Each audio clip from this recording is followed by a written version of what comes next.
You are surrounded by fools and it is exhausting. You think your intelligence is your greatest asset. It is actually your biggest vulnerability. The modern world tells you to educate the ignorant, to use logic to find common ground. Arthur Schopenhauer knew the brutal truth. Logic is defenseless against stupidity. Explaining your mind to a fool is not noble. It is intellectual suicide. There is a hidden, almost ruthless architecture to neutralizing the willfully ignorant, a method the most dangerous minds in history used to disarm fools without ever giving them the gift of the truth. Once you understand this mechanic, you will never be drained by a lesser mind again. You know the ache. You are sitting in a room, perhaps a boardroom, a family dinner, or a digital battleground, listening to someone speak with absolute, unshakable confidence about something they completely misunderstand. You feel the pressure building in your chest.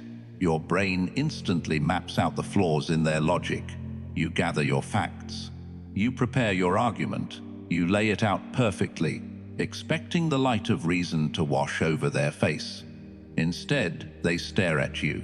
They blink, and then they double down on their original absurd point. You leave the interaction exhausted, your energy depleted, questioning your own sanity. Why does this happen? Why do you lose when you are objectively right? Because you are suffering from the intelligence trap. You are projecting your own operating system onto a machine that cannot run it. Intelligent people operate under a fatal delusion: the belief that the rest of the world values the truth.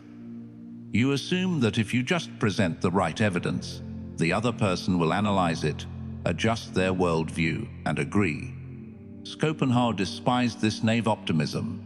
In his blistering text, The Art of Being Right, he observed a dark, unyielding law of human nature. People do not argue to find the truth. They argue to establish dominance. Psychology calls it the Dunning-Kruger effect, the cognitive bias where people with low ability possess a hallucinatory level of confidence. But understanding the graph is not enough. You must understand the gravity of it. Ignorance is not a passive state. It is an active, heavily armored defense mechanism. When you introduce logic to a fool, they do not see an opportunity to learn. They see a threat to their ego, and the human ego will burn down the entire world before it admits it is wrong. Daniel Kahneman, in Thinking Fast and Slow, divided the mind into System 1 and System 2. System 1 is fast, emotional, and instinctual. System 2 is slow, deliberate, and logical. Stupid people are prisoners of System 1. They live there. They feel an emotion, attach a fast opinion to it, and call it a fact. You, the intelligent person, are trying to use System 2 on them. You are offering nuance. You are offering data. It is a translation error. You are speaking mathematics to a barking dog. Worse, you are doing all the work. You are spending immense caloric energy crafting a perfectly reasoned argument, while they are spending zero energy simply refusing to accept it. They drain you not by outsmarting you, but by outlasting you. They drag you down into the mud of their own cognitive limitations. Schopenhauer recognized this 2 centuries ago. He realized that truth has absolutely no currency in a debate with a fool. So what do you do? If logic fails and reasoning is a trap, how do you win? You don't fight them. You weaponize their own momentum. Schopenhauer understood that the intellect is a servant to the will. The will, the blind, irrational, emotional drive of a human being, always wins. When you argue with a fool, you are providing them with exactly what they want: friction. Friction makes them feel important. Your frustration proves to them that they matter.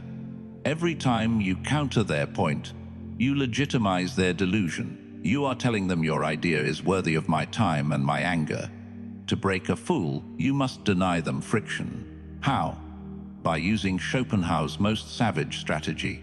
Do not disagree with them, agree with them, but agree with them so completely, so violently that you push their argument into the realm of pure absurdity. In philosophy, this is akin to reductio ad absurdum. In dark psychology, It is simply handing a man enough rope to hang himself. Imagine a colleague who insists that all modern art is a scam and that anyone could paint a masterpiece. The instinct of the intelligent person is to argue about technique, art history, and subjective expression. Stop. Instead, lean in, nod slowly. You are entirely right, you say. In fact, since it is so easy, we should quit our jobs today. We will buy some paint this afternoon. You can do the canvases. I will find the gallery. We will be millionaires by Friday. Why are we even sitting in this office? Watch their eyes. You have not attacked them. You have completely validated their premise. But you have accelerated it to its logical, catastrophic conclusion. The fool operates on the surface. They never think 3 steps ahead. When you force them to look at the destination of their own thought process, their brain short-circuits. They have to backpedal. They have to inject nuance. They have to suddenly start arguing against themselves to save face. You did not defeat them with your logic. You defeated them with their own stupidity. Schopenhauer employed this mercilessly against his academic rivals. He did not engage in polite discourse with people he considered charlatans. He did not treat their ideas as equals. He magnified their flaws until the flaws became comical. When you do this, you protect your own energy. You step out of the ring. You become the observer, watching a child trip over their own shoelaces. But this requires a terrifying shift in your own psychology. You must kill the part of your ego that desperately wants to be recognized as right. Intelligent people are addicted to being correct. You want the satisfaction of the other person conceding. You want the moral victory. Schopenhauer would tell you that seeking validation from a fool is the ultimate form of stupidity. Why do you care if a lesser mind acknowledges your brilliance? Why do you need a blind man to compliment your painting? When you drop the need to be right in their eyes, you become immune to their provocations.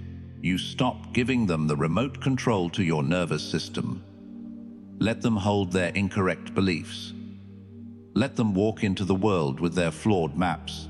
It is not your duty to save them. It is your duty to protect yourself from them. Which brings us to a darker, more necessary realization. Stupidity is not a passive trait. It is highly contagious. If you spend enough time trying to navigate the chaotic, irrational landscape of a foolish person's mind, you will begin to compromise your own. Cognitive load theory explains that our mental bandwidth is strictly limited. When you interact with a highly irrational person, your brain works over time. You are trying to predict their unpredictable reactions. You are suppressing your own frustration. You are walking on eggshells. This sustained cognitive taxation slowly degrades your own decision-making abilities. You become irritable. You make poor choices. You lose your creative edge. You are letting a parasite feed on your intellectual capital. Schopenhauer was notoriously solitary. People called him a misanthrope. They said he hated humanity, but read the wisdom of life. He did not hate humanity. He was simply ruthless about his mental diet. He wrote, "To marry is to have your rights and double your duties."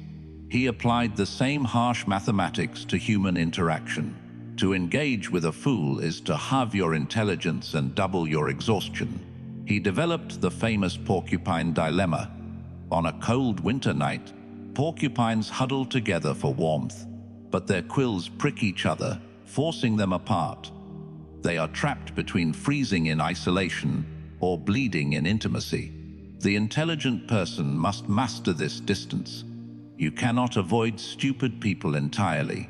They are your managers, your clients, your neighbors, and sometimes your blood. But you must establish a psychological quarantine. When you are forced to interact with them, you do not bring your authentic self to the table. You bring an avatar. The avatar is polite. The avatar smiles. The avatar speaks in short, agreeable sentences. Interesting perspective. I see what you mean. That's one way to look at it. The avatar gives them nothing to attack. The avatar is a mirror reflecting their own noise back at them, while your actual mind remains protected behind a fortress of detachment. This is the Machiavellian application of Schopenhauer's philosophy. You are physically present, but intellectually absent. They will think they are having a conversation with you. They will think they are winning. Let them. The illusion of victory is the cheapest toy you can give a fool to keep them quiet. Do you feel the guilt rising? The societal conditioning telling you that this is manipulative, that it is arrogant to view others this way. Kill that guilt. That guilt is exactly why you have been suffering. You have been treating intellectual predators like fragile victims. A foolish person who aggressively insists on their own ignorance is not innocent. They are a hazard. David Robson in The Intelligence Trap details how institutional stupidity's smart people following the confident incorrect herd has caused plane crashes, economic collapses, and medical disasters. Stupidity is dangerous. You do not owe it your vulnerability. You do not owe it your energy. You must view their ignorance as a force of nature. You do not argue with a hurricane. You do not try to educate a flood. You board up the windows. You seek high ground. And you let the storm exhaust itself. But what happens when the fool has power over you? What happens when the irrational mind signs your paycheck or holds the key to your promotion? How do you survive when the system itself rewards the loudest idiot in the room? This requires an entirely different set of weapons. The most dangerous animal is not the predator. It is the frightened beast with a crown. When a person of low intellect acquires power, their entire psychological architecture is built on a fault line of deep insecurity. They sense on a primal level that they are outmatched by the minds around them. They do not process this as a need to learn. They process it as a threat to their survival. If you walk into their domain and display your brilliance, you are not proving your worth. You are holding a mirror up to their inadequacy, and a fool with power will shatter the mirror to avoid looking at the reflection. Schopenhauer was brutally clear about this dynamic. He wrote that to display conspicuous intelligence or outstanding qualities in the presence of mediocrity is an unpardonable sin. The mediocre mind experiences physical pain in the presence of greatness. It triggers a secret knowing hatred. They will not attack your intelligence directly. They will attack your character. They will call you difficult, uncooperative, or not a team player. They will use the bureaucracy of the system to bleed you dry. You cannot out-argue a king in his own castle. You must outplay him. Look at the blood-soaked history of the Three Kingdoms. Sima Yi was arguably the most brilliant military strategist of his era. But he found himself serving beneath chaos, a regent of immense power and staggering foolishness. Chaos was arrogant, impulsive, and deeply envious of Sima Yi's intellect. If Sima Yi challenged him, he and his entire bloodline would be executed. If he argued, he would be crushed. So, Sima Yi executed the most humiliating and effective strategy in the history of warfare, the submission gambit. He faked Sil. When Xiaong's spies came to check on him, Sima Yi acted the part of a dying, pathetic old man. He purposely dropped his soup, letting it spill down his robes. He pretended he could not hear. He confused names. He looked entirely broken. The spy reported back to chaos. The foolish regent laughed. He felt superior. He felt safe.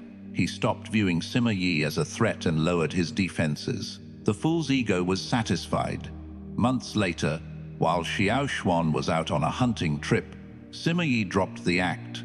He rose from his sick bed, orchestrated a lightning-gassed military coup, and seized the entire empire. Tang lost his head because he believed the illusion. Sima Yi understood something you must learn today. Your intelligence is not a badge you wear on your chest. It is a concealed weapon. You do not draw a concealed weapon to show off. You keep it hidden until the exact moment it is required. When dealing with a powerful fool, feed them the exact emotion they are starving for: superiority. Ask them for advice on trivial matters. Let them correct you on minor, irrelevant details. Thank them for their insight. You are not submitting. You are anesthetizing them.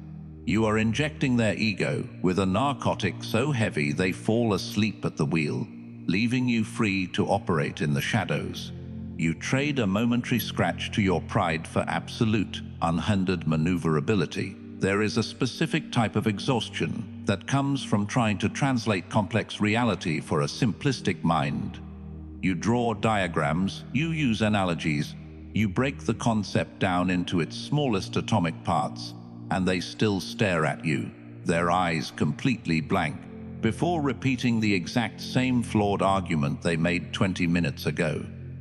This is the core of the intelligence trap. You assume their inability to understand is a failure of your explanation. It is not. It is a failure of their hardware. David Robson's research on cognitive bias reveals a chilling reality. Highly intelligent people are uniquely vulnerable to a specific error: the belief that everyone else processes information the same way they do. You think in probabilities. You weigh evidence. You adjust your conclusions based on new data. The fool thinks in absolutes.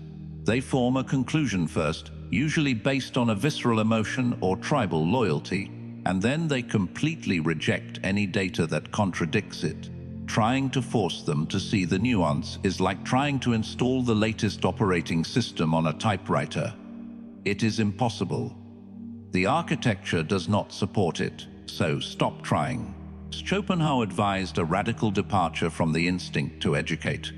In his 38 strategies for winning an argument, he designed tactics specifically for dealing with opponents who are immune to reason. One of his most effective methods is the strategic use of irony. When a fool corners you with a demand for agreement on a ridiculous premise, do not fight the premise. Say this: what you are proposing is so extraordinary, it completely transcends my poor capacity to understand it. I must defer to your judgment. The fool will puff out their chest. They will take it as a concession. They will believe they have dazzled you with their brilliance. But anyone with a fraction of intellect watching the exchange will hear the dripping sarcasm. You have insulted them to their face, and they thanked you for it. You have safely exited the conversation without expending a single calorie of intellectual energy. You must understand the economics of attention. Every hour you spend debating a fool is an hour stolen from your own empire. It is energy diverted from your wealth, your health, your actual goals. Fools are energy vampires. They do not produce, they consume. They drag you into endless circular debates because they have nothing better to do with their time. Your time is expensive. Theirs is worthless. When you engage, you are trading gold for dirt. Cut the transaction. Walk away. Let them believe they won. The lion does not lose sleep over the opinions of sheep, and the architect does not weep when the demolition crew calls his blueprints confusing. We need to address the darkest part of your psychology, the reason you keep engaging with them. It is not just because you want to be right. It is because you feel sorry for them. You think if I can just make them see the truth, their life will improve. If I can just show them the flaw in their logic, they won't make this terrible mistake. This is the arrogance of empathy. You believe you are the savior of the ignorant. You are playing God with someone else's cognitive limitations.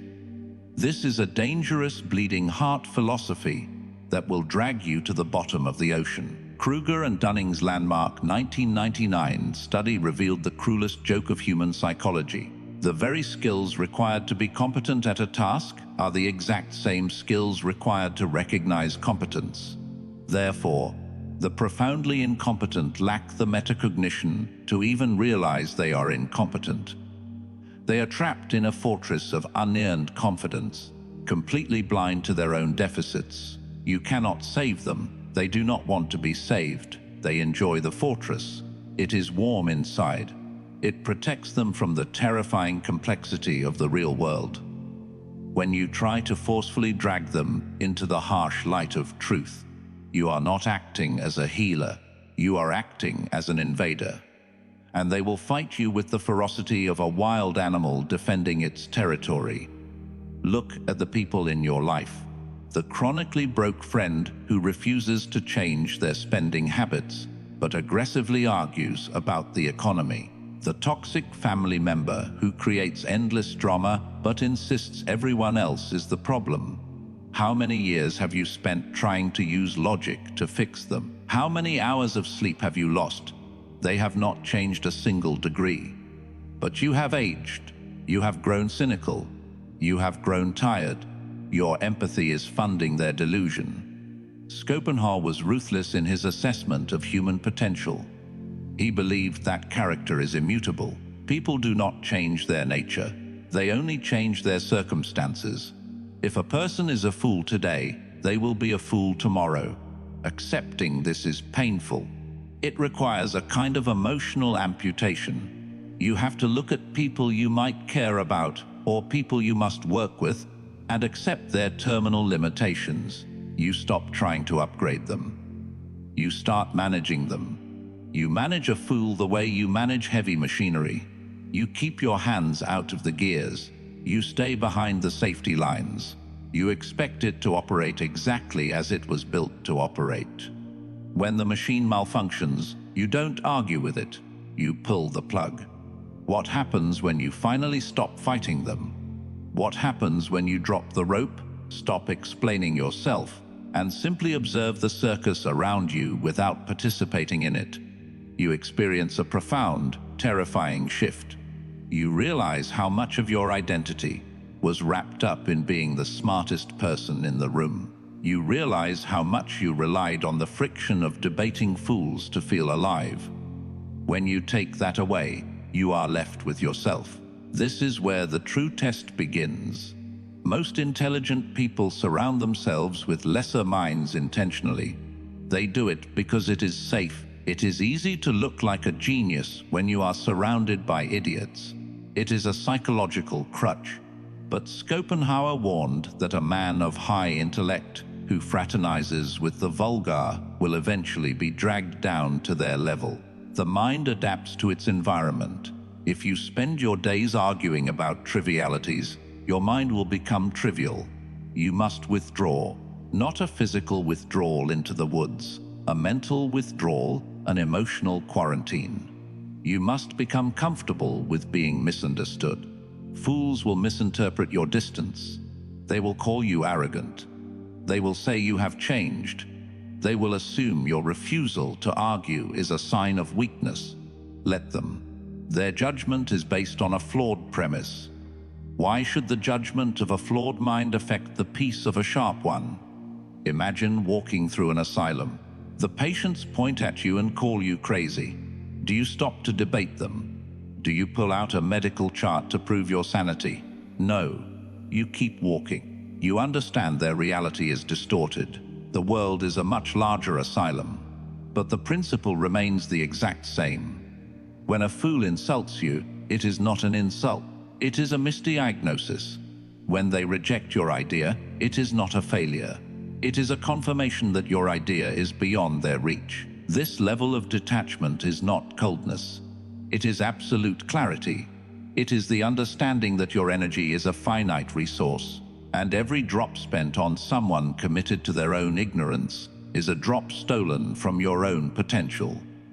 We have spent centuries glorifying the debate. We idolize the image of the intellectual warrior standing on a stage dismantling their opponent with sharp logic and flawless rhetoric. But look closer at those debates. Nothing is ever resolved. The opponent never yields. The audience simply cheers for the side they already agreed with. It is theater. It is a game played for applause. The truly dangerous minds do not play for applause. They play for outcomes. If you want to be effective, if you want to be truly unshakable, you must abandon the theater. You must adopt the mindset of an architect navigating a world of toddlers. You do not ask the toddlers for permission to build. You do not explain the load-bearing capacity of the pillars to them. You give them a toy to distract them, and you pour the concrete while they are looking the other way. This is the ultimate application of Schopenhauer's philosophy. You accept the world exactly as it is, dominated by irrationality, driven by emotion and hostile to truth. You do not complain about it. You do not try to fix it. You exploit it. When you know that people operate on ego, you use their ego to steer them. When you know they are blind to logic, you use their emotions to guide them. When you know they are starved for validation, you feed them just enough to keep them compliant. You become the invisible hand. They think they are making the decisions. They think they are in control. But every choice they make is within the parameters you silently constructed. This is the transition from intelligence to power. Intelligence is knowing you are right. Power is not caring if they know it. Intelligence is winning the argument. Power is winning the objective, while they think they won the argument. You clicked on this video because you were exhausted. You were tired of the constant friction, the endless circular conversations, the feeling that you were losing your mind, trying to inject reason into an unreasonable world. You thought the solution was a better argument, a sharper fact, a more persuasive tone. Now you know the truth. The solution is surrender, not surrendering to them. Surrendering your need to change them. The moment you let go of the desire to be understood by people who are incapable of understanding, the weight lifts, the exhaustion vanishes. You watch them speak, and instead of anger, you feel a calm clinical observation. You see the cognitive biases at play. You see the Dunning-Kruger effect in real time. You see the fragile ego defending itself. It becomes predictable. And what is predictable can be managed. You are no longer a participant in their chaos. You are the observer of it. This is the therapeutic darkness. This is the cold, sharp reality that sets you free. You will never be hurt by a fool again, because you will never again give them the authority to judge your reality. Your intellect is no longer a tool for their education. It is a weapon for your own elevation. Keep it sharp, keep it hidden, and use it only when it serves your ascent. But realize this, the tactics we just discussed, the strategic incompetence, the manipulation of ego, the weaponization of absurdity, these are just the outer defenses. These are the tools you use to survive the masses. But what happens when you step past the masses? What happens when you encounter a mind that is not a fool, but a predator? A mind that sees your strategy and mirrors it back at you. The rules change entirely. The concepts that govern that level of psychological warfare are not meant for public consumption. They are too destabilizing. They dismantle the very fabric of social interaction. If this opened your eyes, understand this is only what I can show publicly. There are videos I cannot upload for everyone. There are aspects of dark psychology that I simply cannot discuss publicly on YouTube without being censored or demonetized. The algorithm suppresses the most powerful information. Those exist behind the join button. If you're still here, you're not like the others. Subscribe if you haven't. But if you want what's hidden, click the join button and step into the architect level. You will unlock exclusive uncensored videos that dive into the deepest parts of the human psyche. Most won't. That's the point.